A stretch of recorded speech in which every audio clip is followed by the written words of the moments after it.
اور ایک بڑی اسٹرانگ مسلم لیگی اور ایک بہت ہی محب وطن پاکستانی سمیرہ قاسم صاحبہ کی وفات ہوئی. وہ سابق ٹیسٹ کرکٹر اقبال قاسم صاحب کی اہلیہ تھیں اور انہوں نے بڑا کردار ادا کیا. کے کلام آواز تھیں اور اس جنگ کے حوالے سے پاکستان کے بیانیے کے حوالے سے ابھی آخری وفات ان کی 6 بجے ہوئی صبح اور آخری رات کے 3:20 پہ خوددار پہ جو بچوں پہ حملہ ہوا اس حوالے سے آخری سوشل میڈیا پوسٹ کی تھی. میں سمجھتا ہوں کہ مسلم لیگ نون کراچی نے مسلم لیگ نون کراچی کے جو سوشل میڈیا کے ہمارے لوگ ہیں، یوتھ کے لوگ ہیں، مدر ونگ، انہوں نے بڑا کردار ادا کیا ہے ایک جنگ کے اندر جہاں پورا ملک کٹا تھا. باقی پارٹی نے اپنا کردار ادا کر دی تھی. وہاں مسلم لیگ کی پیش کی جہاں ہاشمی صاحب کو ہم ریکگنائز کرتے ہیں کہ بڑا ان کا ایک پارٹی کا پرانا سفر ہے اور ایک پارٹی کے وفادار ساتھی ہیں. راجن خان صاحب موجود ہیں، عمران صاحب موجود ہیں، باقی دیگر ساتھی یہاں پہ آئے ہوئے ہیں، 5 شفیق صاحب یہاں پہ ہیں. تو میں یہ سمجھتا ہوں کہ یہ ایک گلدستہ ہے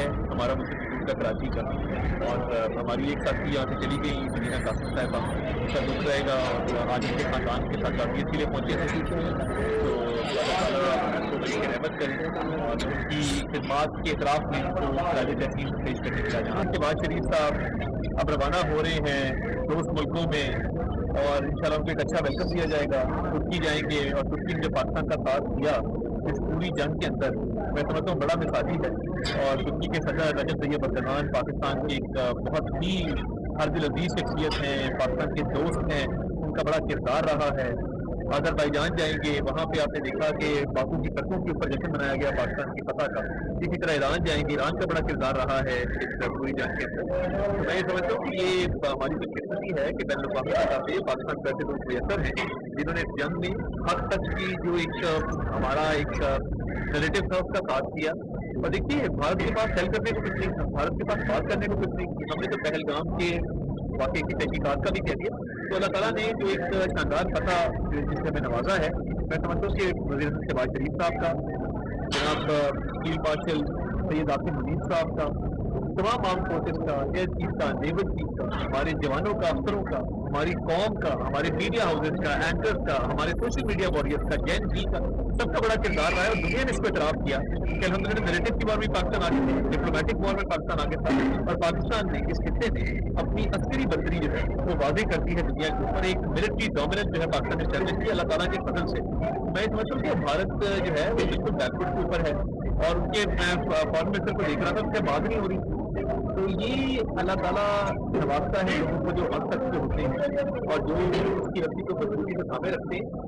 تو ایک جھوٹا بیانیہ بھارت نے پاکستان کے خلاف بنانے کی کوشش کی، وہ بیانیہ بھی پٹ گیا اور جب انہوں نے پاکستان پہ حملہ کیا اور پاکستان نے جب جواب دیا تو یہ بھی پٹ گئے اور اس کو منہ بھی کھائی. اور جس طرح وزیر اعظم شہباز شریف صاحب نے اس نے کہا، دیکھیے فیلڈ مارشل سید آصف منیر کی ایک لیڈرشپ تھی اور ایک وار اسٹریٹجی تھی اور ایک کوآرڈینیشن تھی اور ایک فورس سائز تھی. میں سمجھتا ہوں ان کی بہادری دلیری کو بھی سلام پیش کرتے ہیں. ایئر چیف جناب ظہیر احمد بابر صاحب، ان کے ٹرینوں نے جو ایک کارنامہ سر انجام دیا ان کو بھی خراج تحسین ہے. اور نیول چیف جناب ایڈمرل عزت صاحب، ان کے باقاعدہ جو انہوں نے شپ تیار تھے اور بھارت کو ضرورت نہیں ہوئی کہ وہ ہمارے ساحلوں کا جو ہے وہ روک کریں. کراچی محفوظ رہا کیونکہ ہماری نیوی الرٹ کے اوپر تھی اور نیوی نے اپنی اسٹریٹجی ٹھیک رکھی تھی. یہ اللہ تعالیٰ کا شکر ہے کہ پاکستان کو ایک تاریخی فتح نصیب ہوئی ہے.